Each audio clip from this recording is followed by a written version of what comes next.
La ponencia de Cristel se llama Jerga, Procesos Migratorios y Desarrollo Urbano.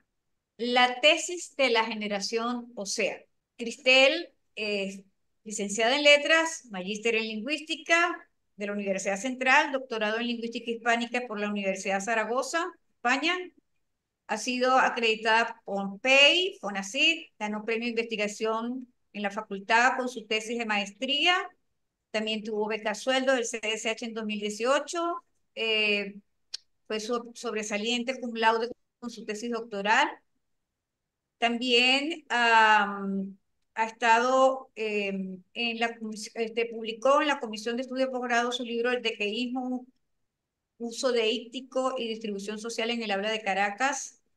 Sus estudios han sido ampliamente divulgados en revistas arbitradas. Sus últimas contribuciones están incluidos en sendos volúmenes colectivos. Tiene estudios sobre el español de Venezuela, editado por Enrique Pato en Iberoamericana, Fairview, y Culturas juveniles y procesos de difusión en el español coloquial 2024, coordinado por Ana Llopis para Spanish in Context, y dos editoriales de alto ranking académico. A la par, Cristel desarrolla un trabajo literario reconocido en diversos concursos y publicaciones. Este año ha sido escogida como escritora homenajeada por Philip Penn y se presentará su libro Lírica Hispana, 1943-1968, Mujer y Gestión Editorial en el siglo XX. Cristel, los micrófonos son tuyos. Gracias. Bueno, primero que nada agradecer a los organizadores del evento por la invitación, y a la vida por la oportunidad de tener este grato encuentro con todas mis amigas, mis colegas, mis compañeras de trabajo. Eh, y quiero saber si cómo ustedes tienen que guiarme. Yo comparto la pantalla por acá, ¿será? ¿Sí? Bueno, yo había pensado en esta ponencia como ay, ahora me perdí aquí. Bueno, había pensado en esta ponencia como una ponencia de estos eventos que hacíamos en vivo, que estaban dirigidos más hacia un público general. Y entonces, bueno, traté de exponer un poco los hallazgos, no tanto de la investigación en sí misma, sobre los usos de OSEA en el español de Caracas, sino sobre los hallazgos en la mismo marco teórico que me permitieron ver el contexto que dio origen a estos usos, ¿no?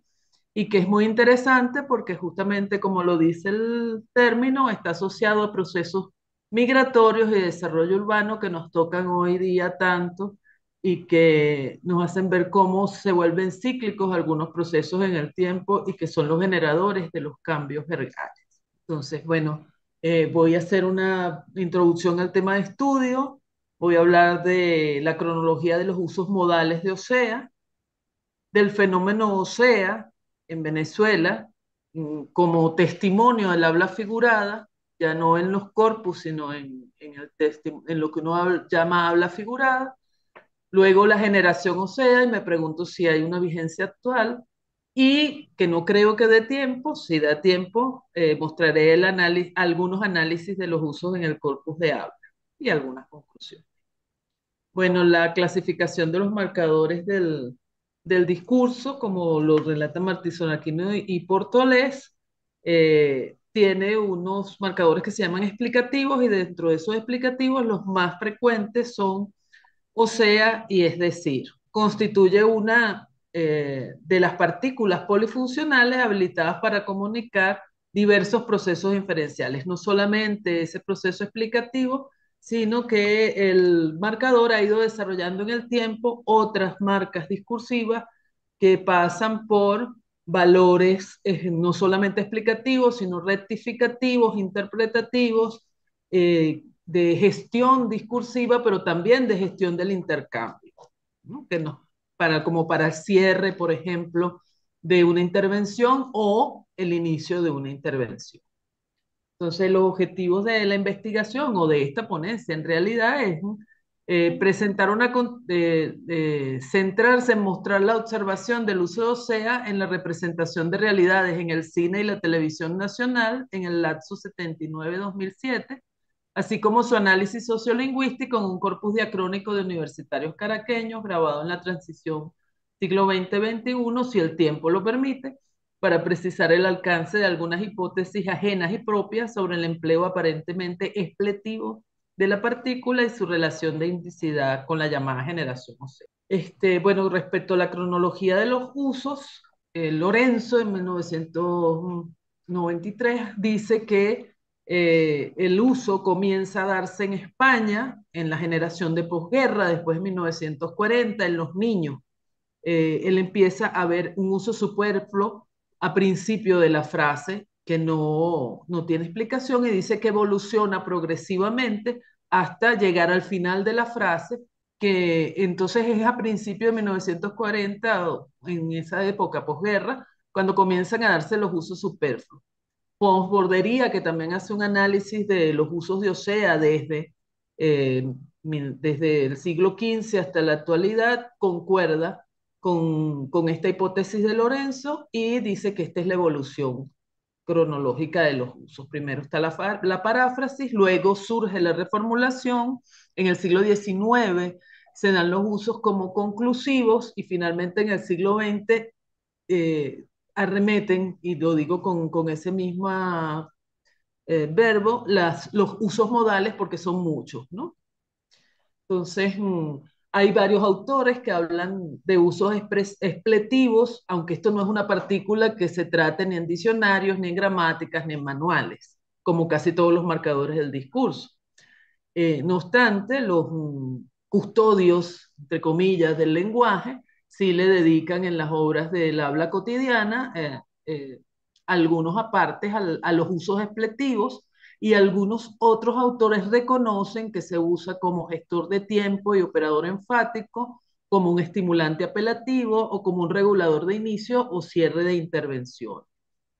Eh, en esta búsqueda de bibliografía encontramos con una cita que es ideal, pues es de Rosenblatt y además él permite establecer como una cronología que siempre estaba siendo discutida, quién era el primero que hacía referencia a a los usos expletivos, y entonces en España se dice no, fue por acá, en América dice no, fuimos nosotros, y Rosenblatt lo precisa en un seminario al que asiste en 1975 y dice, en mi regreso a España en 1964, después de casi 20 años de ausencia, me preguntó Salvador Fernández Ramírez si me había llamado la atención en Madrid el uso inmoderado del océano. Le confesé que no lo había notado. Es posible que el mismo uso español rebase hoy ese marco. Desde hace unos cuantos años, el océano llega a ser casi una pesadilla en el habla de estudiantes, profesores y gente culta de Caracas. Ahora lo encuentro también en Buenos Aires y a mi llegada a este congreso lo encuentro también en Lima. No obstante, bueno, es Luis Rafael Sánchez en 1972, en un artículo que publica en un periódico con un corte un poco político, pero Luis Rafael Sánchez lo llama la generación OSEA precisamente y habla del uso excesivo en jóvenes y en la jerga juvenil. Luego, autores en Puerto Rico, sobre todo en el Caribe, lo estudian justamente, lo ven en universitarios. Ya luego Martínez en el 2018 dice que es decididamente un uso fresa. Y en la península, Briz, Vigara, Galiñáñez, Micoba, varios autores lo adjudican a los PIB. Eh, Voy a ver aquí algunos usos de fresa. Lara nos dice que pertenece a una clase social privilegiada, generalmente de dinero, un chavo fresa. Esto es en México, por supuesto, esta sección, ¿no? Referido a persona, en especial a un joven que viste, habla y se comporta como si perteneciera a la clase alta o adinerada. ¿Sea esto cierto o no? Nos dice el diccionario de americano. Y luego en la RAE nos dice que el pijo o la pija es una persona que en su vestuario, modales, lenguaje manifiesta afectadamente gustos propios de una clase social adinerada. Entonces, vamos a ver un poquito acá eh, eh, cómo es la intervención, en qué consiste eso que ellos llaman el habla de los fresas. Carreras que estudian las niñas fresas, comunicación, de que soy influencer, entonces como que ya les sé a todo esto, o sea, soy súper famosa en Instagram, búscame, administración. O sea, obvio mi papá me va a dejar el negocio familiar, entonces tengo que aprenderle bien para saber qué onda. Psicología. O sea, es una carrera súper altruista, puede ayudar a los demás necesitados. Y sí, sí aprendes, ¿eh? Requisitos para salir con una niña fresa. Tienen que ser caballerosos 24/7. O sea, please trátennos como lo merecemos.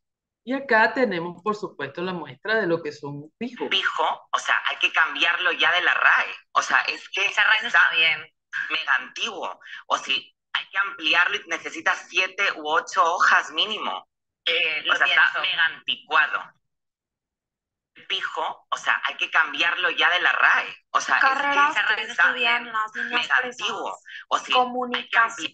Bueno, para Capanapaga y San Vicente, para Capanaga y San Vicente, el lenguaje juvenil es un fenómeno contracultural que avanzó a partir de la segunda mitad del siglo pasado y en un contexto político específico. Señalan los autores que una de las primeras referencias a un grupo de jóvenes y a su manera de hablar se produjo a mediados de los años 50 respecto a los denominados niños bien, niños pera, hijos de papá, del barrio de Salamanca y de la madrileña calle de Serrano, donde vivía cierta burbuja privilegiada del bienestar franquista. Sus formas, amenazamiento, esnovismo social resultan de algún modo los antecedentes de los actuales pijos. En el camino de confluencias que proporcionan fuentes, se ubica una reflexión similar de Rosenblatt, la cual conecta el desarrollo de los urbanismos promovidos por un régimen político con la expansión de ciertos usos comunes en el habla de Madrid y de Caracas. Se debe a la influencia venezolana el nuevo uso madrileño de urbanización en el sentido de barrio residencial. Después de la caída de Pérez Jiménez, en enero de 1959, una cantidad de millonarios venezolanos enriquecidos con la especulación de terrenos y la creación de nuevas urbanizaciones se trasladaron a España con sus capitales y se entregaron allí a la construcción de las urbanizaciones a la manera venezolana. De esta forma,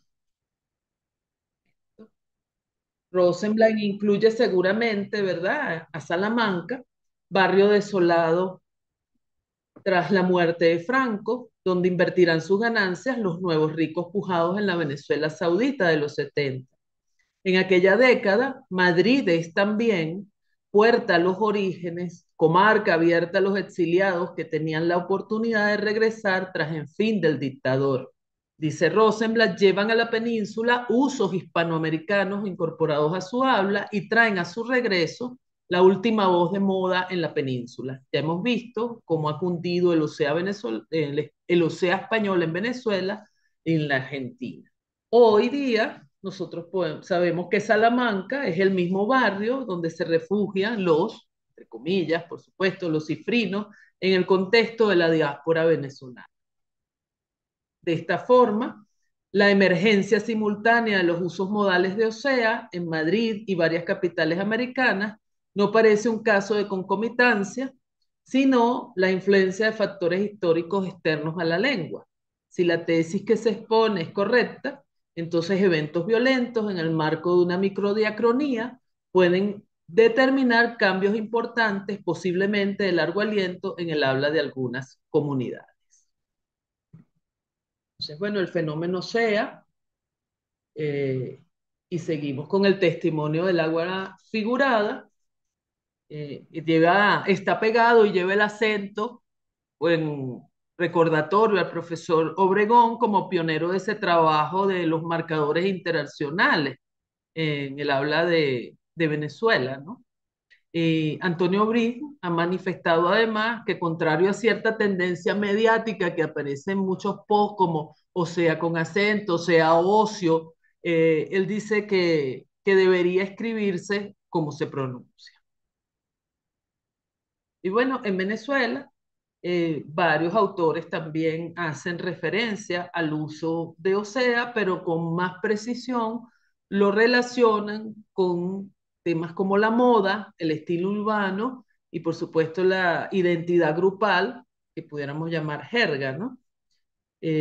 Para Guida 2015 la forma es una forma de decir que se está in, que se forma parte de un sector que sabe cuáles son los lugares de moda, cómo vestirse, qué leer, más que una marca socioeconómica o de estatus eh, sociocultural, más que eso, ¿no? Una prueba de ello se encuentra en los diálogos del film El rebaño de Los Ángeles, de Román Chalbaud. Esta película afronta la crisis del sistema educativo en el marco de los conflictos propios de la población que habita en las barriadas miserables de Caracas, con lo cual la mayoría de los personajes son estudiantes de educación media de estrato bajo. En una escena, la profesora de castellano y literatura, Paula Méndez, le pregunta a la estudiante Sonia Vázquez por la síntesis argumental de la novela María de Jorge Isaac. Sonia, ¿puedes contarlo? Ay, profesora. Bueno, ya el argumento, ¿ves? O sea, María, de Jorge Isaac, colombiano. ¿De qué periodo? Bueno, bastante antiguo. Nativista. Nativismo. O sea, María, ¿ves? Que ella vive como en un hato. Y bueno, llega Efraín y bueno, tiene un amor ahí, que a la hora de la verdad es puro conflicto esa broma. Ese amor. O sea, amor, profesora, porque él le dice, yo te quiero, ¿ves? O sea, yo voy a volver y espérame que yo voy a volver. Y del paisaje, bueno, puro paisaje de Colombia. Puro paisaje colombiano. Siento. Sonia, ¿puedes contarlo? Bueno, acá hay otro texto que yo voy a pasar por razones de tiempo, en el que también es de la película, donde también hay otros usos de Osea, con Pereira, que es un joven que se la pasa durante toda la película diciendo la palabra dialéctica, porque es comunista, pero la profesora intuye que él no tiene ni la menor idea de qué es lo que está tratando de decir, y entonces le pregunta directamente, bueno, ¿qué es dialéctica? Y entonces él lo comienza a definir en esos términos en los que está en la diapositiva. Lo cierto es que, bueno, el guión que es del insigne José Ignacio Cabruja, bueno, cada vez que se pretende hablar de la pobreza léxica de los hablantes, él incluye marcadores como pues, intensificadores y o sea en los diálogos de los hablantes. Y luego nos preguntamos si esa generación o sea, ya con esa S remarcada o sea, sigue teniendo vigencia actual, ¿no? Autores como los que vemos al lado de la barra que dice 80, dice que, que en esta década descendió el uso del marcador y que esto se debe precisamente a la estigmatización que hubo desde el punto de vista académico, por lo cual y su relación con la jerga juvenil, y que en ese sentido los adultos y los académicos dejamos de usar. No obstante, muy ¿Viste? contrario, dime, ya, Estamos viendo las láminas. Ahora sí, ahora sí. ahora sí. Ah, bueno, déjame dejarla allí, no importa. Estos autores dicen que en los 80 hubo un descenso en el uso, como ya les dije. No obstante, otros autores, por ejemplo, como Juan Cabestanes Sánchez, que titula su libro justamente con el uso afectado, o sea, Expresiones profundas y monólogos de Borja Mari y Pocholo, se refiere justamente a la vida de unos pijos de los 80 que se quedaron estancados en la época. Asimismo, se habla de buscavidas que es una famosa serie de TV argentina, cuyo protagonista, Camilo, era un vendedor ambulante que hacía uso con muchísima frecuencia del marcador. En Venezuela, el uso de Osea también comenzó a asociarse a la identidad del cifrino en esta década. Algunas definiciones de cifrino son las que da Tejera, persona que tiene o imita modales y gustos fatuos y extranjerizantes, o el del diccionario de americanismo que dice persona lechuguina de gusto sofisticado o fatuos y con cierto aire despectivo frente a lo que se considera socialmente inferior. Aunque por motivos diferentes, los ritmos demográficos y los momentos de organización poblacional de la urbanización Caurimar en Caracas son similares a los de Salamanca en Madrid. En los años 50, cuando ya no había espacio para los profesionales en las primeras zonas residenciales del este, se creó una urbanización para los citos jóvenes de bien, con parcelas grandes, una avenida de acceso sembrada de palmas como en Beverly Hills y un letrero gigantesco semejante al ubicado en la colina de Montelí, en el distrito de Hollywood. Así, en los 70, Caurimar era el anhelo fausto de la naciente burguesía petrolera y fue invadida por los nuevos ricos que pretendían su estatus. Una década más tarde, el grupo Medioevo llegó al top 10 radial con Laura la sin par de Caurimare, una parodia que exponía los modos, el léxico y principalmente la afectada pronunciación de la cifrina.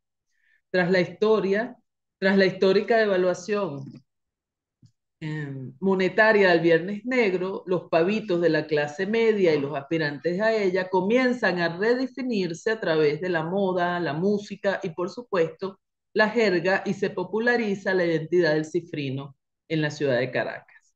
En 1984, Edmundo Chirinos, rector de la UCB, bautizó a los jóvenes nacidos en democracia, posteriores a la dictadura perejimenista, como la generación boba.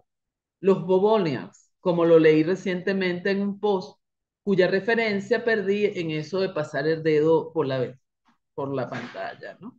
En la publicación Caracas 455, Memorias de una ciudad perdida, Andrés Carece dedica un artículo a la arepera La Cifrina. Y el autor comenta, los resultados no me aclaran si la arepera abrió en los años 70 o comienzo de los 80, pero en 1985, cuando todavía éramos 100% analógicos y la canción Manantial de Corazón se escuchaba en los reproductores de cassette, la cifrina estaba abierta a las 24 horas. Durante años fue el lugar donde se iba a comer la segunda cena o el primer desayuno. Sirvan todos estos comentarios para demostrar que desde los 80 ser cifrino es un estilo de nuestra cultura urbana. Dice Fuenmayor, el clasismo no solo está presente entre los más acomodados, basta con vivir en una urbanización para ser un cifrino o un fresa en los ojos de algunos otros caraqueños. En 2007, en la serie de televisión para adolescentes Somos tú y yo, un grupo de 3 chicas populares reconocidas como las cifrinas culminaban sus intervenciones con un emblemático Osea. La importancia de la partícula en la formación de esta identidad grupal queda expresada en la letra del tema que cantaban en episodios especiales. Bueno, y como esto me ha llevado un poco más de tiempo, voy a lamentablemente dejar por fuera algunos videos que son muy y que sirven a esta hora para despertarnos un poquito del tiempo en los que ellas ya, ahora adultas, pues confiesan que es una pronunciación afectada y que tienen muchísimo tiempo sin decirlo. Y luego en el programa de Atoque, cuando los entrevistados empiezan a decir que esa pronunciación del 2007 no es exactamente la que se da ahora, sino que es más bien la generalizada que todos conocemos con la S alargada, ¿no? Lázaro Carreter dice que para que un cambio pueda darse en el tiempo es necesario que exista un sistema activo de difusión que opera amplia y directamente sobre la masa hablante, sugiriéndole y hasta imponiéndole nuevos hábitos idiomáticos y agrega, en nuestra época, no hay que decirlo, funcionan como agente mediador los potentes medios de difusión. Esos medios de difusión alcanzan hoy día incluso las redes sociales, y entonces vemos cómo desde 2008 aproximadamente hay un creciente difusión de memes donde se da este uso del OSEA del que estamos hablando, ¿no? Eh, por razones de tiempo, como ya lo dije, yo me imaginaba, yo había hecho un análisis sobre la distribución de los usos de OSEA, o hice un análisis sobre la distribución de los usos de OSEA en un corpus diacrónico de estudiantes jóvenes caraqueños que estaba, cuyas entrevistas se extrajeron justamente de los corpus en los que trabajó la homenajeada. Corpus Sociolingüístico de Caracas del 77, allí puede verse cómo era la Plaza Venezuela entonces y la evolución del tiempo. El Corpus Sociolingüístico de Caracas del 87, y vemos ya un cambio en la ciudad. Y finalmente el Corpus Sociolingüístico de Caracas, presea 2004-2010, con la actual Plaza Venezuela que conocemos. Esos corpus, esa distribución de los tres corpus hizo posible que pudiéramos comparar los municipios Libertador con el resto de los municipios que llamamos los municipios del este, que son Chacao, Sucre, Baruta y El Hatillo. Y obtuvimos unos porcentajes. Yo no quería abrumar a ninguno de los asistentes, ni por YouTube, ni en línea, con números, de modo que preferí hacer algunos comentarios con respecto a, a los resultados. Si se ubica en 1940 como el momento de surgimiento de los usos modales, se reconoce 1970 como un primer periodo de apogeo a partir de los datos obtenidos en el arqueo bibliográfico y la investigación empírica. El proceso de cambio lingüístico se acerca en algunas direcciones trazadas a lo que llamó la voz. El rasgo lingüístico puede ser un indicador de edad y de distancia social con respecto al grupo de origen. A medida que el rasgo lingüístico se desarrolla dentro del grupo original de hablantes, se generaliza en varios sentidos. Con el paso del tiempo, 3 o 4 décadas, dice la voz, puede estar implicada una gama más amplia de subclases condicionadas y entornos más extremos, de hecho menos favorecidos. Y es justamente lo que pasa con la partícula. De esta forma, al menos en el habla de Caracas, se verifica que después de 30 años el uso muestra un auge en la década de los 70 y se ha expandido al otro extremo de la clase social que le dio origen. De acuerdo con la periodización detectada en el estudio, tras el primer esplendor, el uso abusivo de OSEA experimentó un retroceso en 1980 y una vez transcurrido 30 años más, en 2010 aproximadamente, se asiste a un nuevo repunte, no tan elevado como en los años 70, pero esta vez se restringe al grupo originario de hablantes. Y bueno, yo lo voy a dejar hasta acá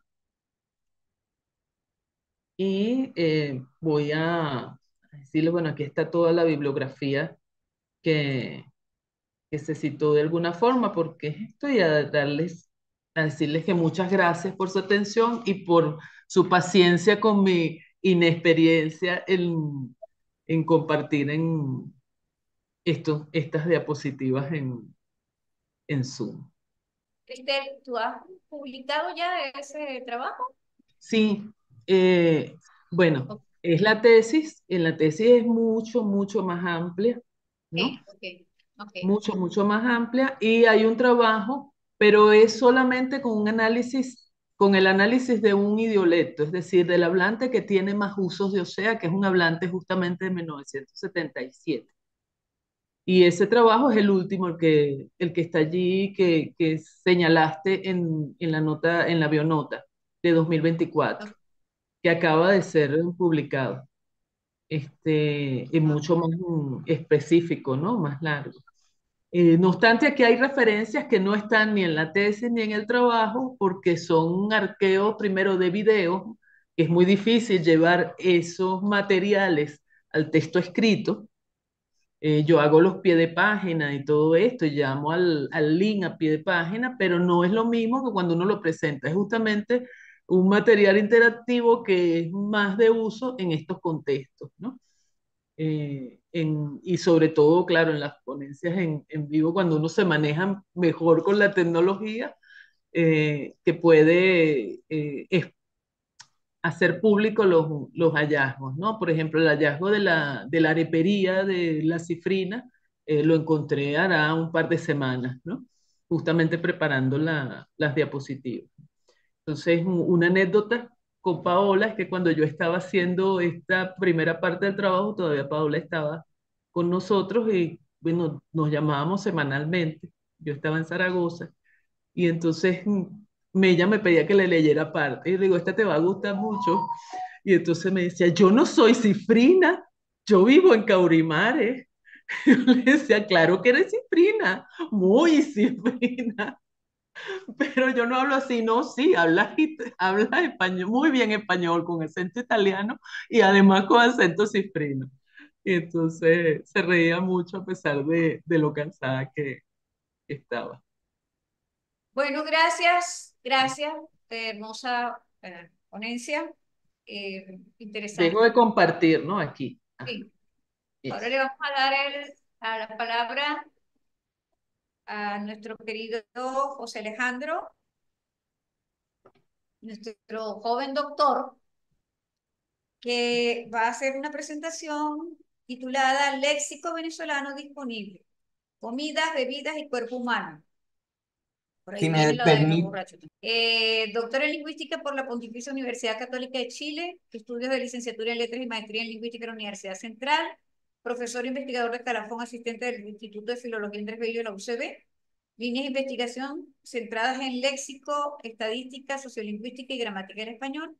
Ha formado parte del equipo caraqueño del proyecto para el estudio sociolingüístico del español de España y América Presea. Actualmente profesor docente asistente de la Facultad de Artes Liberales en la Universidad Adolfo Ibáñez, donde coordina CORE, Escritura Argumentativa, y es presidente de la Asociación de Jóvenes Lingüistas de Chile. ¡Ay, tan bello! Tienes la palabra. bien, primero agradecer a Dexi, al equipo del Instituto de Filología Andrés Bello por la invitación que nos han hecho a quienes fuimos parte de un gran instituto como es el Andrés Bello, igualmente como parte del área lingüística, porque si decimos Andrés Bello vamos a sacar a varios de nuestros grandes colegas, amigos que tenemos, más amigas, ¿no? Que, que tenemos en la Universidad Central, como la Escuela de Letras, la Escuela de Idiomas, y sobre todo ese pasillo precioso del primer piso de los Chaguaramas. Y entonces, gracias Dexis por este encuentro fantástico que hemos estado viviendo con muchas emociones, ¿verdad? Parece una montaña rusa de emociones, ¿no? Desde esta mañana. Eh, He tenido un día bastante complicado, pero esto ha sido como bien agradable, bien súper agradable. Estoy súper contento de compartir, así que muchas gracias. Este tema que voy a exponer es parte, una patita, está relacionado con mi tesis con mi tema de tesis doctoral y tiene una particularidad en relación con nuestra homenajeada, con la homenajeada que es nuestra querida profesora Paula Bentivolio. Bien, porque si sabe muy bien la profe, súper lingüista, pero decía que no le gustaban mucho los estudios de léxico, ¿verdad? No le gustaba mucho y una vez yo le dije que quería hacer un estudio de léxico, me dijo, uy, pero no vayas a hacer lo mismo de siempre. ¿Por qué no piensas en un trabajo como los que hace López Morales?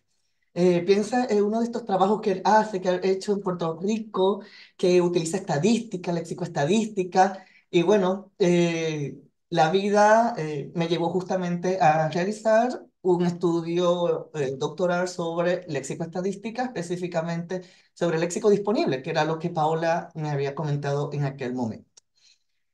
Así que en su homenaje, ¿no? En su honor. Es bien, el léxico disponible lo podemos entender como las palabras que vienen más rápido a la mente de los hablantes cuando se activa un área específica, ¿no? Cuando se activa un tema específico denominado generalmente centro de interés, campo semántico, ¿verdad? Centro de interés, área nocional.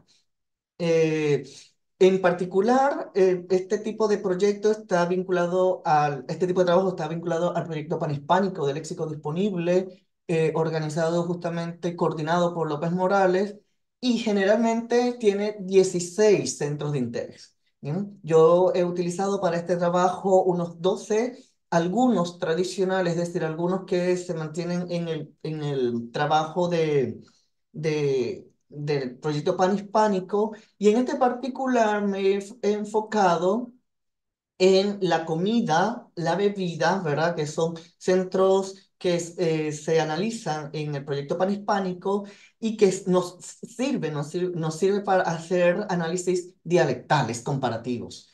Y he propuesto otro que es no tradicional, pero sí fue contingente hace un par de años y que nos ha marcado, y creo que todavía nos tiene marcado, que es la pandemia. ¿Verdad? Porque si bien es cierto que este centro de interés no lo comparten todos los trabajos, se empezaron a realizar investigaciones sobre el léxico de la pandemia, desde distintos enfoques, distintas disciplinas como la medicina específicamente, la ingeniería, la sociología, la filosofía, la educación. ¿Y por qué no hacerlo también desde el nivel léxico de la lengua? Bien. Y particularmente me enfoqué en el vocabulario venezolano, porque si bien es cierto que tenemos si tenemos una línea histórica importante de estudios diccionarísticos, pues sobre estudios léxico-estadísticos muy poco. Lo he abordado desde la sociolingüística variacionista, desde la sociolingüística a seca, porque es la disciplina que nos permite revisar no solamente este vocabulario, sino también ver cuáles son las características sociales, la distribución del léxico según los factores sociales. Y dialectológicamente, porque hablando de Venezuela, como todos sabemos, pues tiene varios dialectos, y pues era importante ver si este léxico venezolano pues tendría algunas similitudes y algunas convergencias y divergencias en las distintas áreas de nuestros países. Bien, entonces, así que la descripción del léxico actual sigue siendo necesario, pertinente. En principio, pues sabemos que el léxico es el nivel más movido, más movible de la lengua, se va, ¿cómo es? Renovando casi que cada segundo prácticamente. Y si bien es cierto, insisto, que tenemos una gran historia diccionarística, pues estadísticamente, el léxico estadísticamente muy poco en Venezuela, casi por no decir nada. Entonces, la disponibilidad presenta un marco epistemológico adecuado para llevar a cabo este tipo de estudios, sobre todo si lo estamos desarrollando desde otro punto geográfico, ¿no? Particularmente de la distancia como en la que estoy, ¿no? Eh, Lejos de mi país, pero que me permitía desarrollar este trabajo. Los diccionarios lexicométricos, ¿verdad? A diferencia por ejemplo, del DIVE, refleja la realidad lingüística de una sintopía, pero no a partir de sus conceptos, de sus conceptos, sino a partir de las características matemáticas que tiene el léxico, cómo se distribuye en la sociedad y sobre todo cómo pueden estar conectados en nuestro sistema cognitivo. Bien, entonces, cómo se conectan, cómo se van construyendo las categorías semánticas en nuestra mente, en nuestro cerebro. Así que, y además nos permite comparar los lexicones de distintas sintopías, distintas diatopías. ¿Bien? Entonces, como he mencionado, pues si hacemos una revisión sobre cómo ha sido en los estudios del léxico en Venezuela, pues si partimos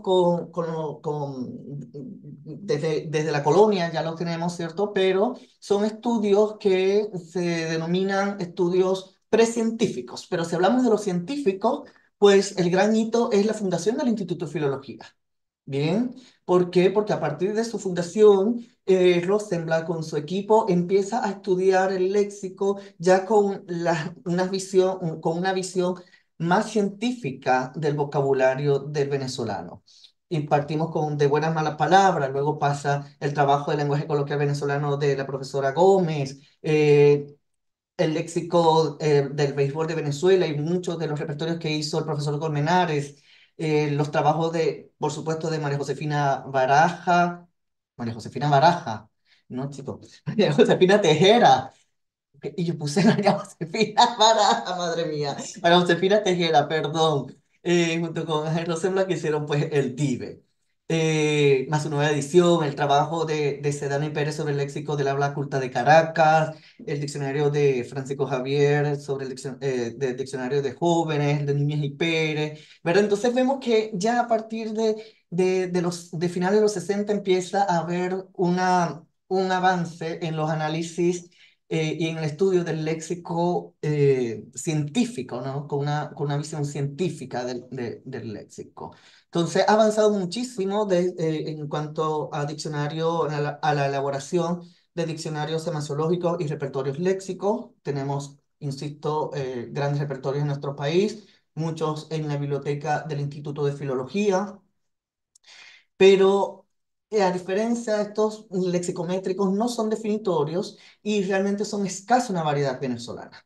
De hecho, haciendo un arqueo bibliográfico, pude conseguir el léxico básico de Venezuela de María Eugenia Martínez y Antonieta Alario, que me lo pasaron, ¿verdad? Utilizando un venezolanismo famoso, me lo pasaron caleta, ¿verdad? Ella me dijeron, bueno, aquí te lo pasamos caleta, hay que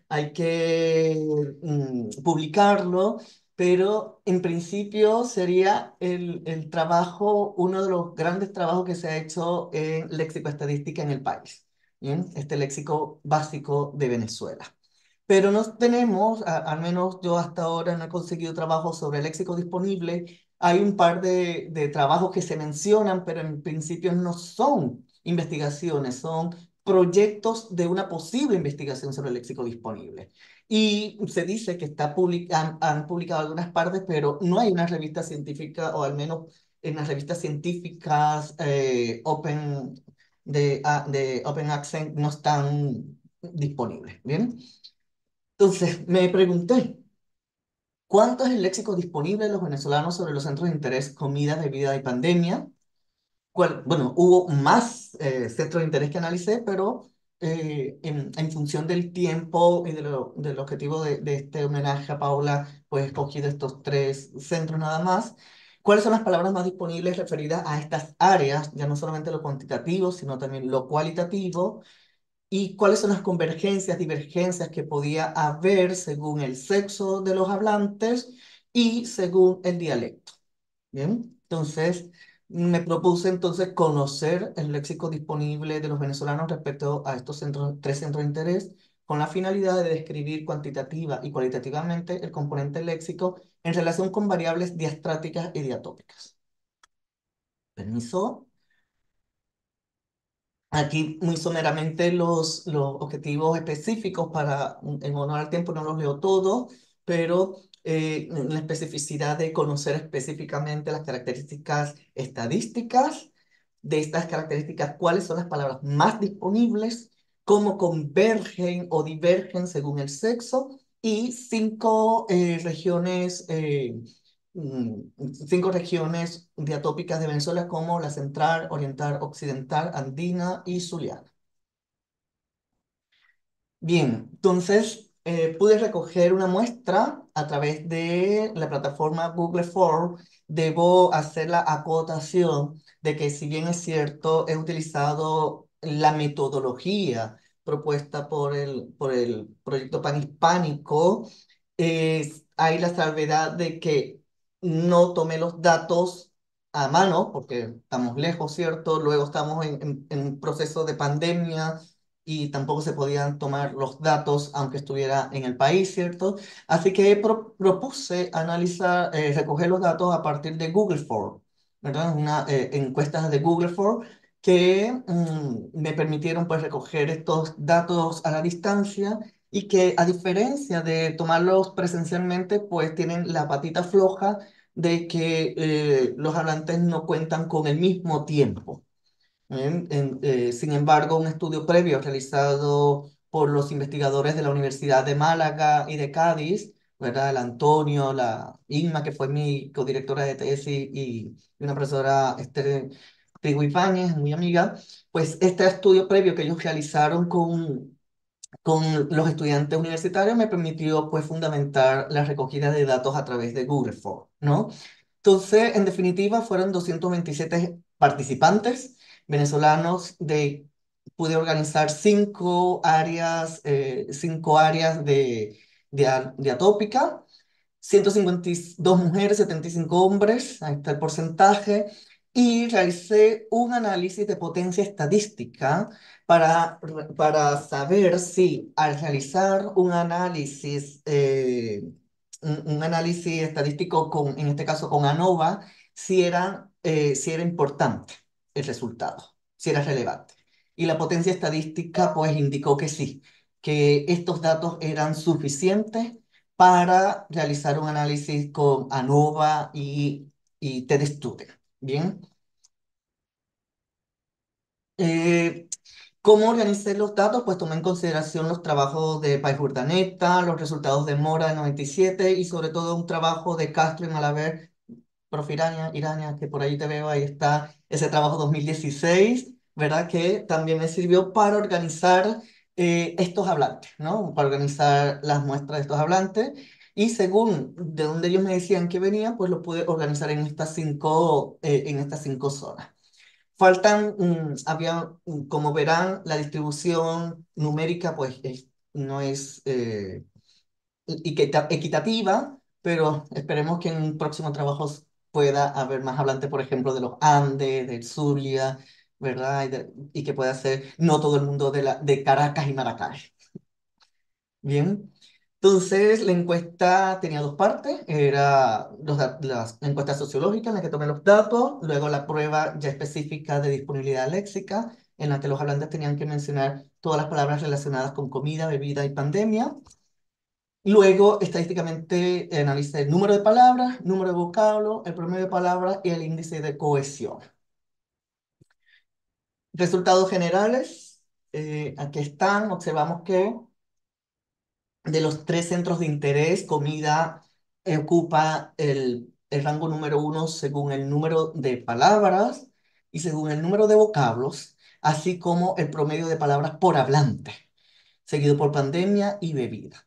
Entonces, acá y el número importante, el promedio de palabras, porque si bien es cierto que es bajo, pues puede deberse justamente al método que utilicé, que es de Google Form, ¿verdad? Entonces, y de hecho, en el trabajo de Ávila Muñoz et al. Del 20, ellos mencionan lo mismo, o sea, el recoger el léxico disponible con Google Form eh, hace que el promedio de palabra baje en consideración a los estudios tomados por ejemplo, en salones de clase.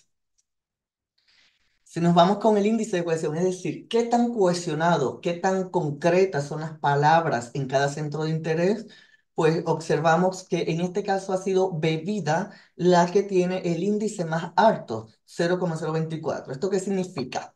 Que todos los hablantes, los 227 hablantes, tenían mayor coincidencia con el léxico referido a las bebidas, ¿verdad? Seguidamente por el léxico de la comida y por último el léxico de pandemia. Entonces, en este caso es bebida la que tiene el número mayor de vocablos compartido por todos los hablantes.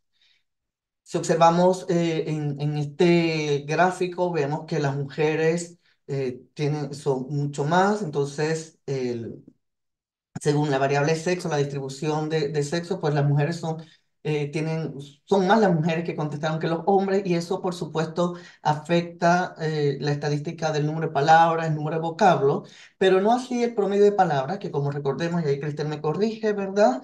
Que el promedio de palabras, independientemente del número de hablantes, ¿verdad? El promedio es una tendencia que no se ve afectada por el número de hablantes, ¿cierto?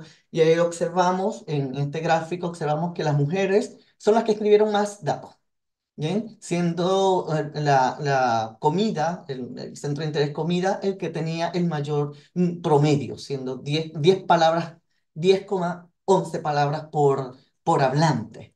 En cambio, los hombres con una diferencia de casi 2 puntos y algo, de 7,97. Bien, entonces vemos que podríamos partir con estos datos del promedio, que las mujeres pues escribieron más léxico sobre estos tres actualizadores. En cuanto a las regiones, el promedio de palabras por regiones, observamos que la región occidental presentó mayor número de palabras respecto a comidas y fue la que tuvo mayor promedio, seguida por pandemia, y en el caso de bebidas fue el grupo andino el que escribió un mayor número de palabras. Podríamos haber pensado, yo tenía la hipótesis de que los caraqueños o los de la zona central iban a tener mayor número, pero no, fueron los occidentales y los andinos quienes escribieron mayor número de palabras.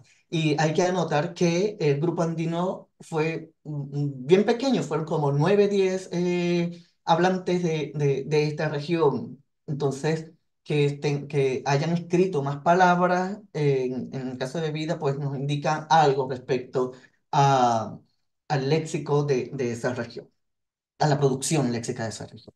Bien, entonces podemos observar cómo es la variación del grupo de palabras según estos grupos dialectales, como se observa en la gráfica, ¿verdad? Y vemos cómo oscilan según cada región. Bien, ahora, saber cuáles eran las palabras más disponibles. Bien, ¿cuáles son las palabras más disponibles en estos tres centros? Para eso utilizamos este cálculo, ¿verdad? Si agarré mi calculadora, ¿cómo se llama? La calculadora bodeguera de toda la vida. No, falso. A través del programa Dispogen, cuya fórmula es la de López Chávez, Estrasburgo, de Frías de 1987 y 2001, pude determinar las palabras más disponibles. En el caso de pandemia, las palabras más disponibles, hice el corte en las 10 primeras por razones de tiempo y de presentación. Un corte de 10 e indica que para los 227 venezolanos que entrevisté, encierro, COVID y muerte, COVID-19 y muerte eran las palabras más disponibles, las que estaban en la cabeza, seguido por enfermedad, vacuna, tapabocas, virus, miedo, cuarentena y mascarilla. En el caso, haciendo la relación con las cinco regiones, se observa que encierro es la primera en 3 de las regiones, muerte en la región zuliana, COVID es la más importante en los Andes, y vemos que hay 3 palabras que no aparecieron en los demás dialectos. Por ejemplo, en la zona central aparece vacuna, en la oriental virus y en los andinos peste. Son 3 palabras que no comparten en este corte, estos 5 dialectos. En el caso de comida, pues arepa. Arepa es la palabra más disponible.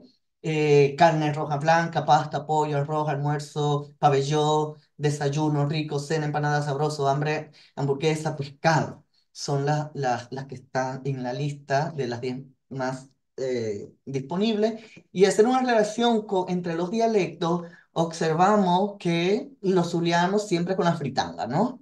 Pabellón y tequeño. Los andinos, obvio que iban a tener papas y dulce. O sea, es que lo importante de este tipo de estudios, al verlos cualitativamente, es que también nos ayudan a conocer un poco la etnografía de los hablantes, ¿no? Entonces, si pensamos, Dexita, ahí tú me corriges, los zulianos y sus fritangas, ¿no? Tienen pabellón y tequeño, los andinos con papa, dulce, el occidental pescado. Yo pensaba que pescado iba a ser con los orientales, pero los orientales se llevan las empanadas, ¿no? Y en la central, bueno, están todos, así que no había una en particular. En relación con bebida, tenemos agua, jugo de fruta, cerveza, refresco, ron, café, té, vino y whisky. Nunca puede faltar un whisky en el paladar venezolano, ¿cierto? Y al hacer la distinción, acá sí me llamó mucho la atención que recuerden que según el índice de cohesión, las palabras de bebida eran más cohesivas, es decir, todos compartían. Entonces vemos que a diferencia de los otros tres, de los otros dos centros de interés, esta bebida comparte más, comparte menos, mejor dicho. Entonces tenemos té para los andinos y vino para los zulianos. No sé, Dexy, yo pensaba que el vino era para Occidente. Bien, entonces, a manera de conclusión, ¿no? Pude ver, determinar en líneas generales cuál era la disponibilidad léxica en estas tres áreas nocionales: comida en rango uno, seguido de pandemia y bebidas. Las palabras no disponibles se relacionan directamente, considero que se relacionan directamente o de forma indirecta con el contexto sociocultural venezolano. De las palabras más disponibles, arepa, pabellón y tequeño siempre son parte de la dieta del venezolano, ciertamente. En el caso de pandemia, pues fue importante las palabras tapabocas, virus, encierro, y referido a la bebida, pues el jugo de fruta, nunca puede faltar jugo de fruta en el almuerzo, el refresco o el fresco, y sobre todo el cafecito de la mañana. Quiero terminar mencionando que, bueno, ahora queda mucho más que analizar, ¿no? Sobre todo pensando en esta diáspora y ver si ahora hay en este léxico de la comida y bebida si se incorporan palabras nuevas de otras dietas de la región. Muchísimas gracias. Gracias, José. Gracias, José. José, ¿le tomaste?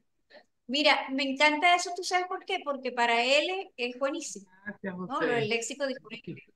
Para él es excelente. Sí, Sí. sí, Bueno, de hecho, gracias a él, o sea, de hecho los estudios de léxico empezaron para la enseñanza de lengua, ¿no? De francés como segunda lengua, luego pasó al inglés y ahora en español hay mucho trabajo y son súper importantes para la enseñanza de español como lengua extranjera. Que en esa parte todavía no me he metido, pero bueno, ya, ya veremos. bueno, nuestra querida Yoseli Briceño tiene ahora la hermosa tarea de presentarnos su trabajo sobre Gaceta Médica de Caracas y Revista de Medicina, un estudio exploratorio del género epistolar de revista. Yoseli es magíster en estudios del discurso y profesora del Departamento de Investigaciones de Lexicografía del Instituto de Filología Andrés Bello desde el año pasado. ¿Desde el año pasado? Desde este año. Desde este año. Desde este año, sí. Cursó estudios de educación y es candidata a doctora en estudios del discurso por la Universidad Central de Venezuela. Delegada regional de la Asociación Latinoamericana de Estudios del Discurso, se desempeñó como profesora de posgrado en la Universidades Nacionales e Internacionales y ha sido asistente de investigación y coinvestigadora en proyectos financiados por el CSH en discurso académico, géneros académicos, científicos y disciplinares. Tiene publicaciones en revistas nacionales e internacionales y presentaciones individuales en congresos. Ocupó el cargo de secretaria académica de la Cátedra UNESCO para la Lectura y la Escritura, subsede UCB, periodo 2010-2015. Su área de interés es el discurso académico en sus variantes de discurso científico, disciplinar y profesional, así como la lingüística de corpus. Tiene la palabra. Gracias, profesora Dexy. Muchas gracias y por la invitación al comité organizador del evento, por hacerme esta invitación. Y tú no eres el instituto, estás obligada. Exacto, por eso lo digo. Gracias y me alegra poder estar aquí con ustedes nuevamente. Muchas gracias por haberse quedado las profesoras todo este rato compartiendo con nosotros. y sé que de algún modo también se pueden estar cansadas, pero gracias, de verdad, muchas gracias por esa energía y ese ánimo. Mi trabajo, Gaceta Médica de Caracas y Revista Medicina, estudio exploratorio del género editorial de revista, se constituye dentro de la línea del discurso académico que yo lo inicio a partir del año 2010, más o menos, sino un poco antes, de la mano de la profesora Adriana Bolívar. En aquel momento comenzamos, bueno, yo comencé a estudiar los géneros del discurso académico y fuimos construyendo el corpus corda. Bueno, yo formé parte de esa colaboración, ya la profesora venía trabajando con el corpus. ¿Cuál es el problema que ha motivado mi investigación? En los estudios de la lingüística aplicada y de los géneros profesionales. El género editorial de revista en idioma español es uno de los géneros que, digamos, ha sido estudiado, pero aún falta mucho abordaje teórico y metodológico sobre este tipo de texto académico. Todos estos géneros entran dentro del proceso de la alfabetización académica y esto tiene sus implicaciones teóricas y metodológicas, porque muchos de estos géneros, especialmente el de editorial de revista, no se enseñan en las universidades a escribirlo, a producirlo. Este se aprende sobre la marcha en la medida en la que los editores asumen el compromiso y tienen que aprender a escribir un editorial para una revista especializada. Es un trabajo que ya hemos venido realizando. En su momento lo hice con géneros, con editoriales, pero de otras disciplinas. En este caso me interesaba el área de la medicina. ¿Por qué he abordado este problema? Porque la actividad profesional se desarrolla en distintos contextos y las destrezas comunicativas, escritas y orales se integran en los usos corrientes de la vida de un profesional. Todo profesional debe manejar o por lo menos producir este tipo de textos. Para el editor de revista especializada, la destreza escrita es importante puesto que requiere tener eficacia argumentativa para lograr convencer a su audiencia, a su lector, convencer a su comunidad disciplinaria y además requiere usar los recursos lingüísticos para expresar puntos de vista, establecer relaciones con los lectores, organizar explícitamente los textos, también tomar una posición y frente a esa posición tratar de convencer a su lector de que esa posición es la correcta. Digámoslo en ese sentido. ¿Cuál fue el propósito del estudio? En este caso es un estudio exploratorio, es algo, digamos, muy pequeño porque se requiere un abordaje metodológico más grande. Y lo que me interesaba en este primer momento era conocer cómo se estructura el editorial de revista especializada, cuál es su propósito comunicativo y averiguar si había algún tipo de variación según la revista. ¿Por qué según la revista? Porque yo hice un análisis de editoriales del área de medicina, con la diferencia que los editoriales, uno, pertenecen a la Gaceta Médica de Caracas, que es una publicación de la Academia Nacional de Medicina, y la otra revista llamada Revista Medicina pertenece a la Academia Nacional de Medicina de Colombia. Entonces, conocer este género en esta disciplina en dos países diferentes, a mí me resultó interesante. El estudio se abordó, es de un tipo descriptivo de análisis focalizado en interacción con los textos. Se tomó como base el modelo de estructura de editoriales de la profesora Bolívar y los 6 propósitos comunicativos de Sabat y González. Esto lo hice en 105 editoriales de 2 revistas. La revista de la Gaceta Médica de Caracas tomé 57, sumaron 57, y de la revista Medicina sumaron 48. El estudio lo hice a partir del año 2013 y lo dejé hasta el año 2023. 10 años. 10 años. Ahora bien, ¿cuáles han sido mis hallazgos principales? Y lo voy a hacer así, digamos, a grandes rasgos por razones de tiempo.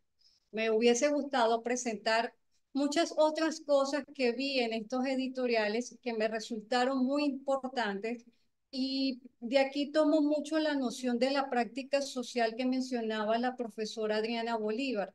Los editoriales de revistas tienen que verse con este ojo, como una práctica social, y aplicarle el análisis crítico del discurso, por la forma como escriben los editorialistas, los temas que se abordan en estos editoriales. La estructura retórica y el propósito comunicativo de estos editoriales.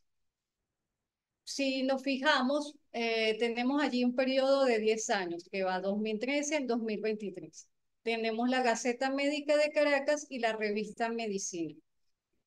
Del año 2013 al año 2019, estas revistas publicaban 4 números por año. Entonces, eran 4 números por volumen. Pero es a partir del año 2020, y todos, bueno, recordamos que viene el suceso de la pandemia, y entonces las revistas, sobre todo las del área de medicina, de salud, comienzan a publicar mucho más revistas, empiezan a publicar mucho más números, perdón. Al haber más números, entonces, por supuesto, hay más texto editorial. Por eso esa variación que se observa allí a partir del año 2020 hasta el 2023. ¿Qué pasa con la Gaceta Médica de Caracas y la revista Medicina? La Gaceta Médica de Caracas publica, adicional al número ordinario que ellos editan, un suplemento especial que lo dedican a un tema en específico del área de medicina. No ocurre lo mismo con la revista Medicina, que es de Colombia. Ellos publican suplementos especiales, pero que no se suman, digamos, como un número especial, sino como un número dentro del volumen que se edita durante ese año. Bien, sobre la variación del número de editoriales en las revistas a partir del año 2020, yo me planteo estas hipótesis. Se pasó de publicarse 4 números a editarse entre 5 y 8 dentro de un mismo número. La pandemia por COVID-19 obligó a las revistas, especialmente a las relacionadas con el campo de la medicina, a publicar números especiales que estuvieran dedicados a informar a la población sobre este nuevo virus. Esta variación en la cantidad de editoriales puede reflejar, entre otras razones, porque no puedo decir que exactamente esa es la razón, tiene que haber otras razones más, la importancia y el impacto que ha tenido la pandemia en el ámbito de la publicación científica, sobre todo en la parte científico-médica. Ahora bien, en cuanto a la estructura de estos editoriales de revistas, ahí tenemos Gaceta Médica de Caracas, Revista Medicina. Mayormente estos editoriales están estructurados con una introducción, un desarrollo y una conclusión. No todos los editoriales presentaban título. Fíjense allí, tenemos 52 en Gaceta Médica de Caracas de 57 editoriales y 46 de la revista Medicina de 48.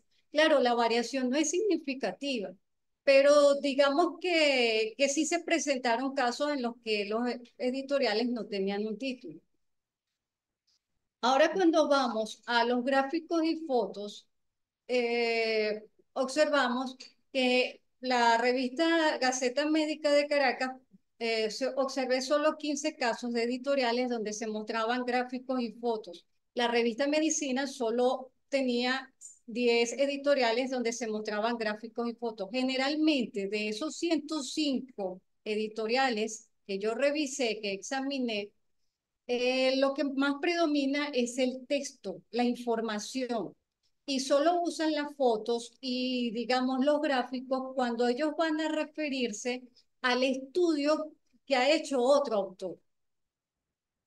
Fíjense, no hay abstract en ninguna de las dos revistas, los editoriales no lo presentan, pero sí, a partir del año 2020, la Gaceta Médica de Caracas publica sus editoriales tanto en idioma español como en el idioma inglés.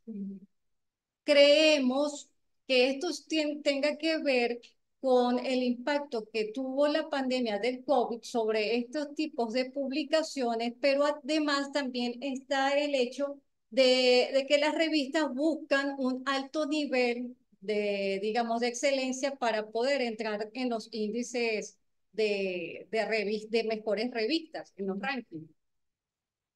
Ahora bien, en cuanto a la firma del editorialista, sí, todos los editoriales tenían la firma del editorialista, bien sea el editor de la revista o así fuera un editor invitado, pero todos tenían su nombre.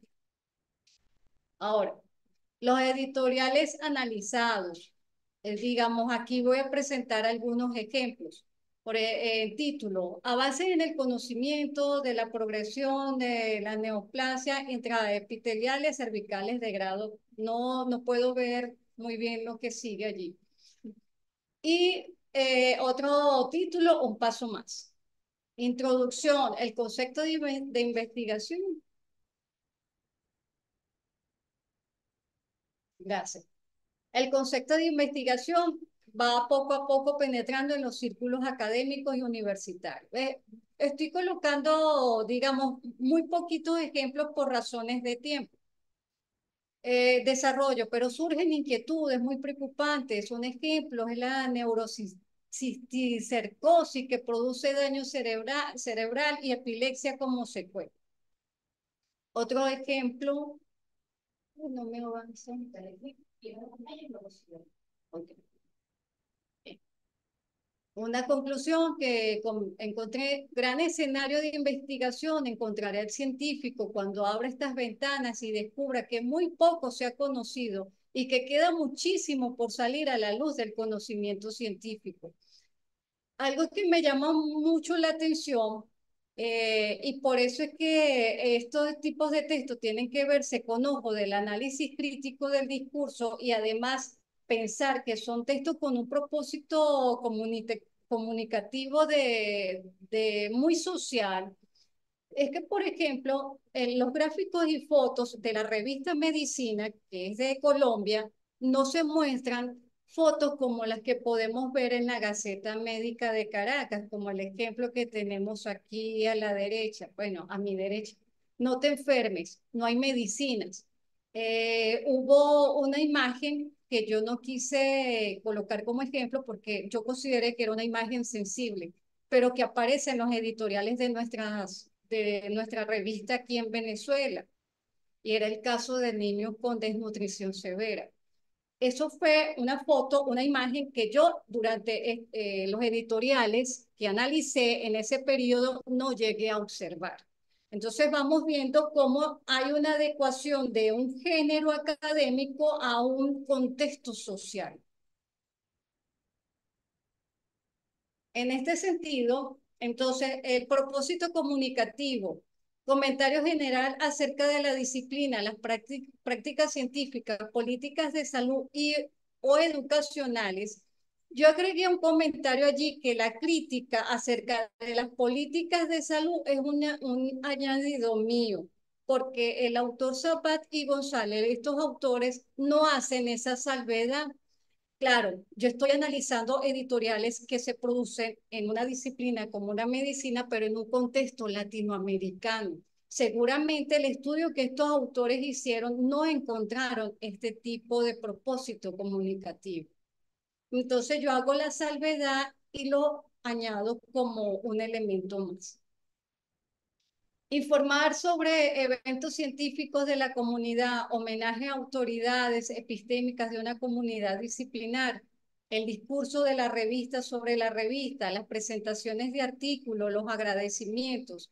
No se observa mucho agradecimiento en los editoriales, pero sí el comentario general acerca de la disciplina, acerca de las prácticas científicas. Hay mucha crítica al sistema de salud, especialmente en los editoriales de la revista Medicina de Colombia. Muchísimo. Ellos toman una posición crítica muy firme. Me hubiese encantado traer más ejemplos aquí. Lo veamos. Comentario acerca de las disciplinas, las prácticas científicas. Fíjense, yo aquí coloqué ejemplos que tienen que ver con la posición que toman estos editorialistas con respecto a al sistema de salud en cada uno de los países, digamos en Colombia y Venezuela. Porque me parecía que era mucho más interesante traer estos ejemplos que otros que seguramente se han reportado en otros estudios.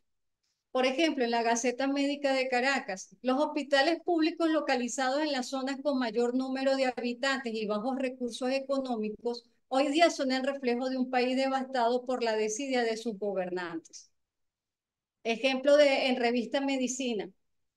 Pero la Organización Mundial de la Salud ha venido paulatinamente sometiéndose a la intervención de los grandes donantes que determinan las directrices. Algunos consideran que el presidente de la Fundación Bill y Melinda Gates actúan como si fuese el ministro de Salud Mundial.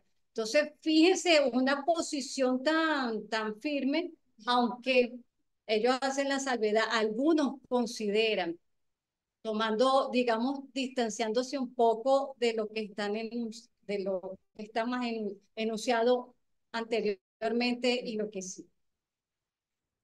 Ahora bien, informar sobre eventos científicos de la comunidad, sí conseguí.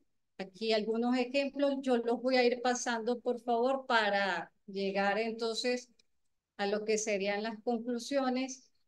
Un hasta luego al doctor Miguel Avilán Rovira, hacer posible este sentido homenaje a la Academia Nacional de Medicina. Entonces vemos que sí hay los ejemplos donde se rinden homenajes, discurso de la revista sobre la revista. Este año nuestra Gaceta Médica de Caracas ha publicado hasta el número 3, 271 trabajos. Vemos entonces en la otra revista, en una nueva etapa y con una orientación como revista científica arbitrada, el órgano de la Academia Nacional de Medicina de Colombia ha llegado a su edición número 5. Presentaciones de artículos, sí, digamos, no es la tendencia, pero sí hubo casos en los que los editorialistas hacían una breve mención y descripción de los manuscritos que iban a publicar en ese número de la revista.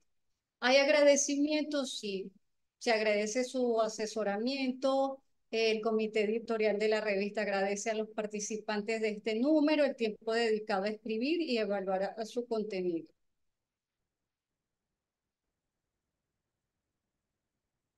Ay, esto no lo veo muy bien.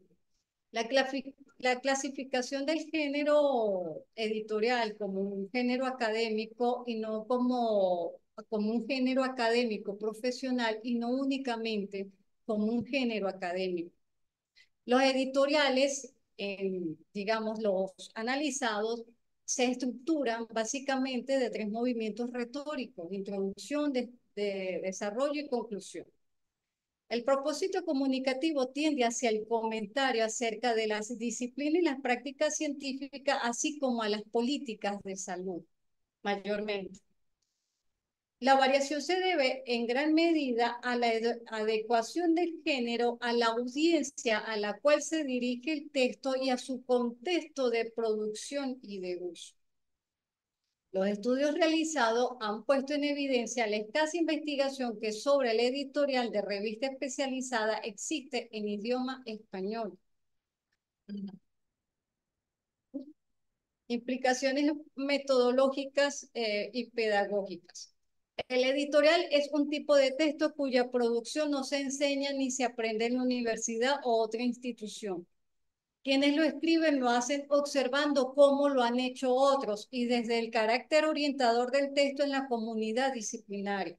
Se supone que quienes tienen la responsabilidad de escribir una editorial saben escribir. Este género académico profesional se encuentra desarticulado de la enseñanza en las universidades y de las prácticas académicas en otros contextos de la vida profesional, más allá del ámbito de producción y edición de la revista especializada. Sobre este asunto, conseguí este segmento textual en uno de los editoriales de la revista Medicina. Esto se publicó en el año 2018. La edición de revistas biomédicas es una aventura con numerosos obstáculos difíciles de sortear. En primer lugar, debe mencionarse la falta de profesionalismo de nuestros editores y el nulo reconocimiento académico que nuestras instituciones otorgan a esa labor. La falta de estímulo económico y de infraestructura adecuada se traduce en poca eficiencia de editores y cuerpos editoriales de nuestras revistas.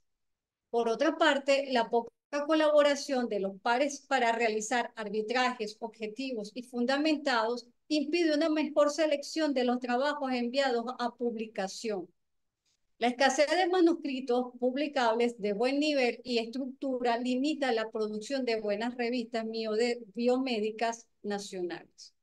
Fíjense que ellos mismos están apuntando hacia este hecho pedagógico, digamos, y esta implicación pedagógica. Implicaciones metodológicas, sí. La importancia que tiene la investigación de la editorial de revista especializada para, entre otras razones, validar el estudio de este tipo de texto como género académico profesional legítimo y con rasgos propios. Hay que hacer más investigación en este sentido y, digamos, conocer, examinar otros aspectos del lenguaje, del discurso que están presentes en este tipo de texto. Insistimos en la necesidad de ampliar el estudio con otras disciplinas y un corpus más grande. Hay que hacerlo desde la mirada del análisis crítico del discurso.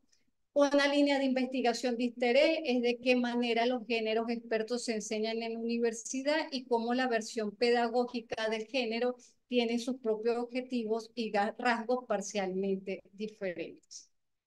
Muchas gracias. Aquí parte de la referencia.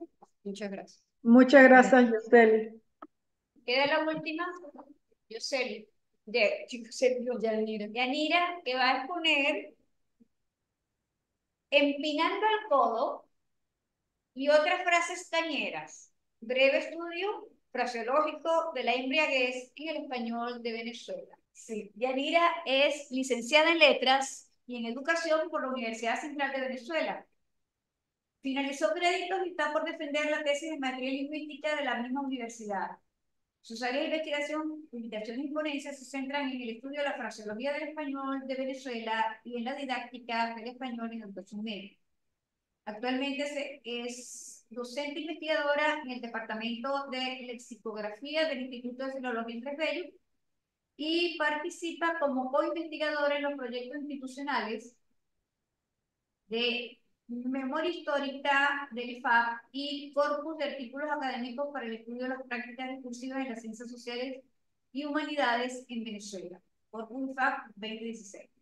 Además, es docente invitada del Departamento de Lenguaje de la Escuela de Letras y de la UCB y ha participado en proyectos editoriales para la actualización y adecuación de materiales didácticos del español como lengua materna e inglés como lengua extranjera dirigido a estudiantes de educación media y ha sido docente en de la asignatura castellano y literatura en todos los niveles de educación media.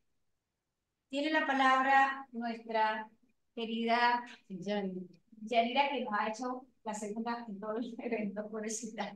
Vale, mi presentación se titula, como lo ha leído la profesora Dexia, Empinando el codo y otras frases cañeras, y este es un estudio muy cortito, muy breve, de unidades fraseológicas relacionadas con la embriaguez y el consumo de bebidas alcohólicas en el español de Venezuela. Muchas gracias por quedarse, muchas gracias por asistir a nuestro llamado, muchas gracias también a las personas que nos ven a través de YouTube y por los enlaces que hemos compartido durante esta estos últimos meses. Entonces, voy a comenzar este trabajo. Uy, me fui. Este trabajo parte o forma parte de un trabajo mayor, el trabajo de investigación que preparé para mi tesis de maestría.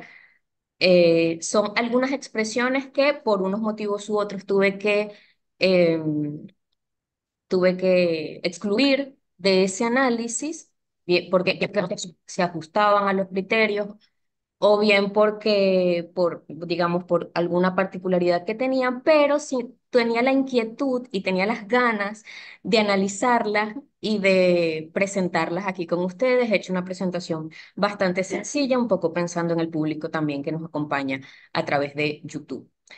Eh, el lenguaje metafórico y metonímico, y esto lo hago a modo de presentación, para quienes nos escuchan a través de otras plataformas, lejos de ser exclusivos del ámbito literario, es un fiel compañero del habla cotidiana. Acompañan al hablante de múltiples formas, de muchísimas, y podemos encontrar tanto metáforas como metonimias en el ámbito de la economía, por ejemplo, cuando decimos que el dólar sube o baja, hablamos de la moneda en términos de desplazamiento, como si fuera un ente que efectivamente se puede desplazar.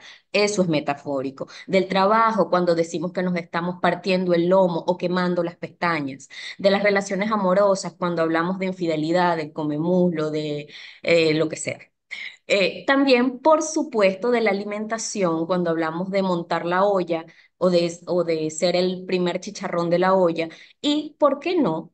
Por supuesto, es esperable que forme parte también o que encontremos estos recursos cuando se habla del consumo de bebidas y también de bebidas alcohólicas. En la cata de hoy, como le he titulado a esta lámina, voy a presentar el objetivo de este estudio pequeñito que he hecho y parte de que también forma parte de la investigación más grande que he hecho para la maestría, la teoría para el estudio, el corpus lexicográfico que utilicé para la investigación, la muestra, las locuciones cañeras, las locuciones que me han servido para llegar a alguna caracterización de la fraseología venezolana, los recursos retóricos, la bibliografía y una laminita de contactos, una presentación breve y espero que sea de su agrado. A ver. El objetivo, entonces, de la investigación es describir sintáctica y semánticamente algunas expresiones idiomáticas del español venezolano relacionadas con el consumo de bebidas alcohólicas, a partir de la teoría de la metáfora. Utilicé la teoría de la metáfora porque hay muchísimas investigaciones que dan cuenta de la idoneidad de esta teoría de Lakoff y Johnson para estudiar estructuras que tengan significado no composicional o cuyo significado no esté relacionado con los componentes o con las palabras que componen la expresión. Eh, la caracterización sintáctica la he realizado a partir de la taxonomía de Corpus Pastor, cuyo manual ha sido vital y que describe una gran cantidad de formulaciones o de estructuras a las que pueden obedecer este tipo de estructuras, este tipo de expresiones, perdón. Quiero empezar además comentando que este tipo de expresiones no son o no surgen de manera aleatoria o no están relacionadas con el capricho del hablante, sino que están relacionadas o están mediadas, además de por su interacción con el mundo, están mediadas por la cultura, entendiendo cultura para la investigación como la suma de todas las ideas sobre el mundo, incluidas ideas ficticias, mitológicas, etcétera, y que son características de una comunidad determinada. Lakoff y Johnson dicen que la cultura, entendida en estos términos, y también la interacción de humanos con otros miembros de la sociedad en la que viven y la interacción con el espacio en el que viven, eh, tienen incidencia directa en el sistema conceptual y que ese sistema conceptual es eminentemente metafórico, es en gran medida metafórico. La manera en que pensamos, dicen los autores, lo que experimentamos y lo que hacemos cada día también es en gran medida cosa de metáforas. Es decir, entendemos muchos de los elementos, muchos de los conceptos complejos que el mundo nos da, muchos de esos estímulos a partir de la metáfora, porque la metáfora como recurso nos permite trasladar esa información compleja y traducirla en términos lingüísticos con una metáfora que es de más fácil acceso para tanto para nosotros, para entender nuestra posición en el mundo, para los hablantes, como para comunicarnos con otros y comunicarles cómo nos sentimos respecto a cualquier, cualquier cosa que nos pase. Para hacer la investigación, he utilizado el diccionario, un corpus lexicográfico. Las expresiones las he extraído todas de diccionarios. He utilizado el diccionario de venezolanismos en su edición del 93, el diccionario de habla actual de Venezuela en la edición del 94 y ocasionalmente en la edición del 2004, el diccionario de habla coloquial de Caracas y el diccionario de americanismos como punto de partida. El punto de partida ha sido el diccionario de americanismos en el cual busqué los términos caña, palo y rasca. El término caña se registra según el diccionario en Nicaragua, Cuba, Venezuela, Paraguay, Argentina y Uruguay como aguardiente y en Colombia y Venezuela como bebida alcohólica en general, es decir, una bebida alcohólica de cualquier tipo. La palabra palo en Cuba, República Dominicana, Puerto Rico, Colombia y Venezuela como trago de bebida alcohólica y rasca como borrachera. Entonces, estos términos que ya había encontrado o ya había visto algunos en los diccionarios de Venezuela o enfocados en el habla, en el español de Venezuela, lo que hice fue intentar ver cuáles eran los más productivos y cuáles producían, a su vez, valga la redundancia, mayor cantidad de locuciones verbales. Aquí tengo una muestra. En el campo semántico de el consumo de alcohol y la embriaguez, tenemos palo y palo en los diccionarios se registra de palo pasapalo, por ejemplo, como bebida alcohólica como alimento que se consume en una fiesta cuando se consume también una bebida alcohólica. Paliza, no como sinónimo de golpes, sino como una gran cantidad de palos, una gran cantidad de tragos. Palitroque, palitraque y palitraqueado son también una familia de palabras que proviene de palo y que está relacionado con el consumo de bebidas alcohólicas, el consumo en demasía. Expresiones como palo de músico o pasanota también, como el trago que se toma para pasar los efectos de un estupefaciente. Y palique, que viene o que se asocia con, al menos en el diccionario de venezolanismo, se asocia con palitroque y palitroque a su vez con palo. Trago no es tan productivo a nivel de familia de palabras o a nivel de uso, pero sí tiene algunas locuciones verbales asociadas, que las veremos a continuación en las siguientes láminas. Caña, a caña están asociados cañandonga y cañero o cañera. Y rasca se asocia a, o aparece asociado los términos rascazón, rascoso y rascado. Rascazón como estado de ebriedad, rascoso también como una persona que tiende a tomar bebidas alcohólicas en demasía y rascado como una persona que se ha excedido en el consumo de estas bebidas. Entonces, en cuanto al registro de locuciones, tenemos que de trago, se han estudiado o he tomado en cuenta para el análisis las locuciones, tener unos tragos encima y jalarle al trago. En caña, jalar caña, tener una cañamentazón horrible y abrirse la tripa cañera. Palo, echarse o pegarse una paliza, echarse los palos o echarse palos, atizar un palo, irse de palos, pegarse un palo, echarse una pala. Una parlamentaria. En otros he agrupado expresiones que no se relacionan con trago o que no incluyen los términos trago, caña o palo, pero que tienen que ver con el consumo de bebidas alcohólicas, como empinar el codo, que es un somatismo, incluye la mención a una parte del cuerpo, a la acción que hace una parte del cuerpo, que hacemos con una parte de nuestro cuerpo cuando consumimos la bebida, pegarse una rasca, gustarle el miche, darle al vidrio, estar piche, estar rascado, estar sabrosón, y no la incluía en la lista, pero también forma parte de este grupo estar zarataco. Había comentado al principio, en cuanto a mis objetivos, que mi intención era ver las particularidades o las estructuras sintácticas y semánticas. Entonces, en cuanto a la sintaxis, he revisado la taxonomía de Corpas Pastor, he encontrado sobre todo estructuras como verbo con complemento directo. Este complemento directo es un sintagma nominal. Verbo asociado a un pronombre y complemento directo, que también es un sintagma, que usualmente es un sintagma nominal, como los ejemplos que ven abajo, y verbo copulativo con un atributo. Entonces, en la primera categoría, verbo con complemento directo, tenemos, por ejemplo, jalar caña, atizar un palo y tener una cañamentación horrible. En los verbos asociados a pronombres con complemento directo, jalarle al trago, pegarse un palo o pegarse una rasca, o pegarse una cañera, que también está registrado, o darle al vidrio. Y en las estructuras con verbos copulativos, estar sabrosito, estar sabrosón, estar rascado, estar. En cuanto a su significado, en cuanto a los recursos retóricos, tenemos en primer lugar las metonimias. Las metonimias tienen que ver con, o eh,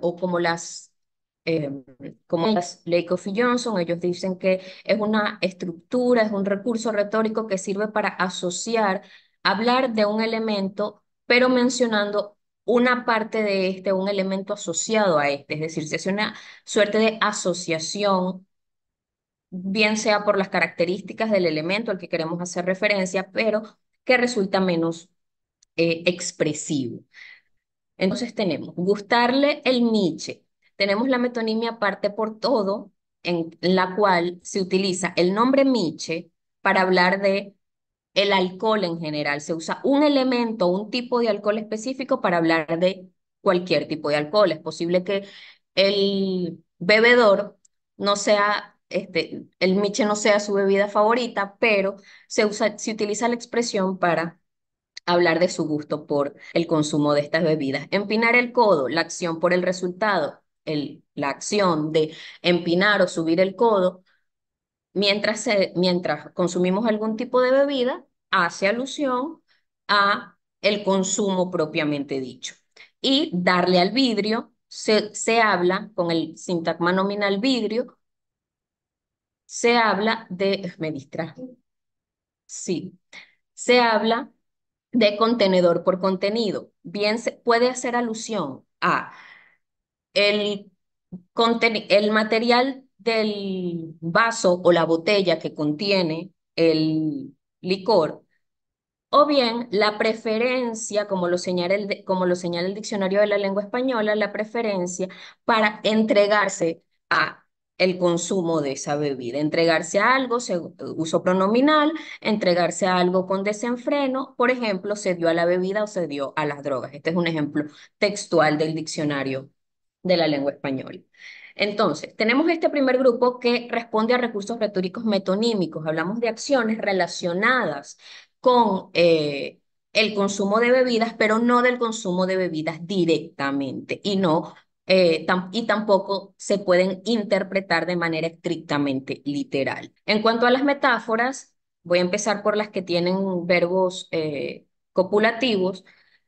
Estar piche, sabrosón, salado y rascado. Aquí opera una metáfora conceptual en la que se asocia una característica de la bebida o una característica producida por el consumo de bebidas alcohólicas y se asocia a la persona que consume la bebida. Entonces, estar piche, que significa estar en un avanzado estado de ebriedad, se utiliza el verbo copulativo, pero el adjetivo lo que está de alguna manera codificando es algo que está descompuesto, es decir, a la persona que está piche o está rascada, ha perdido digamos, sus facultades, bien sea para hablar, moverse, etcétera.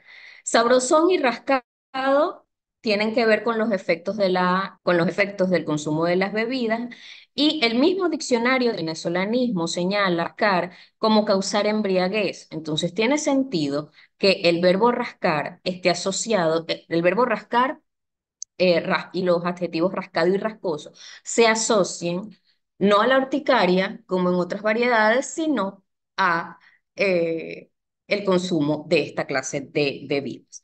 A la persona, como he dicho, entonces la metáfora, como he dicho, es que la persona es un alimento, la metáfora conceptual, es un alimento o una bebida en este caso.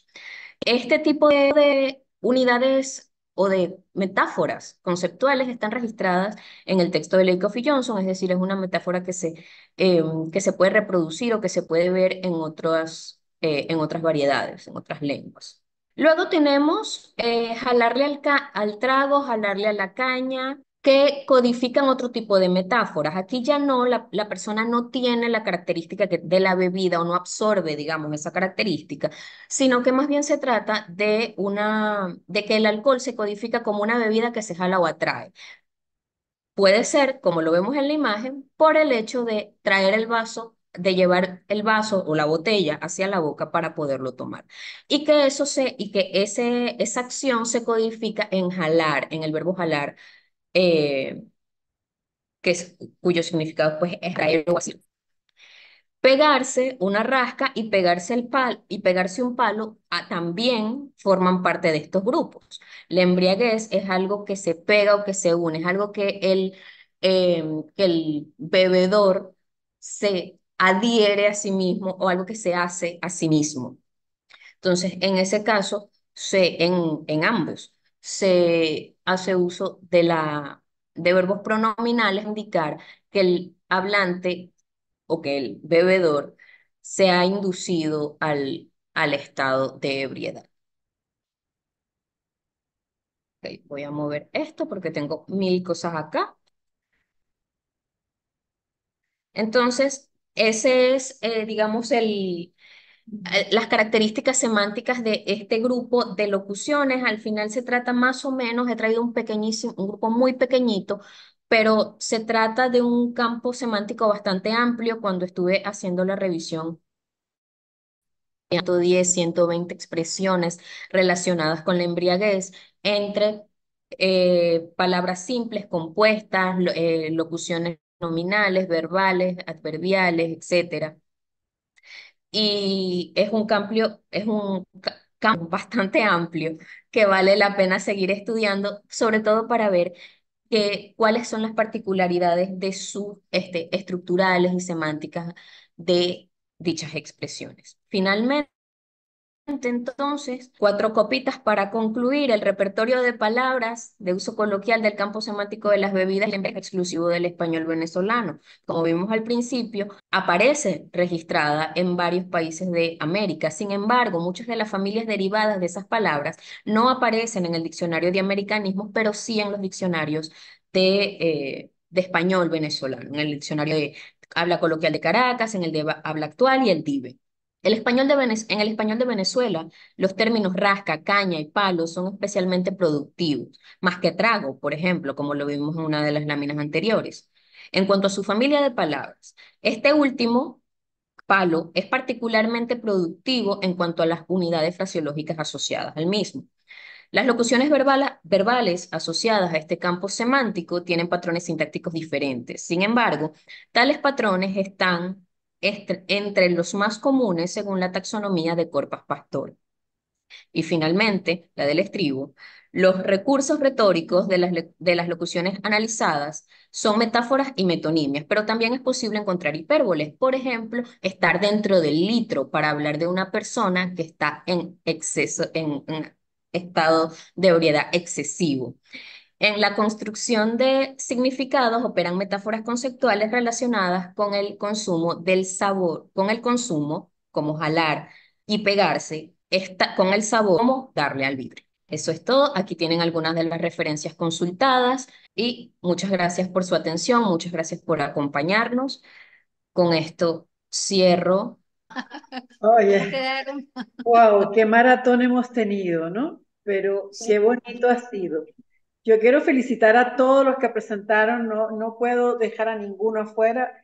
Me encantó escuchar a Cristel y espero ver alguna publicación corta, artículo o capítulo del libro, así como sea que presentes esa increíble investigación. Sí, sí me gustaría saber si tienes algo en camino.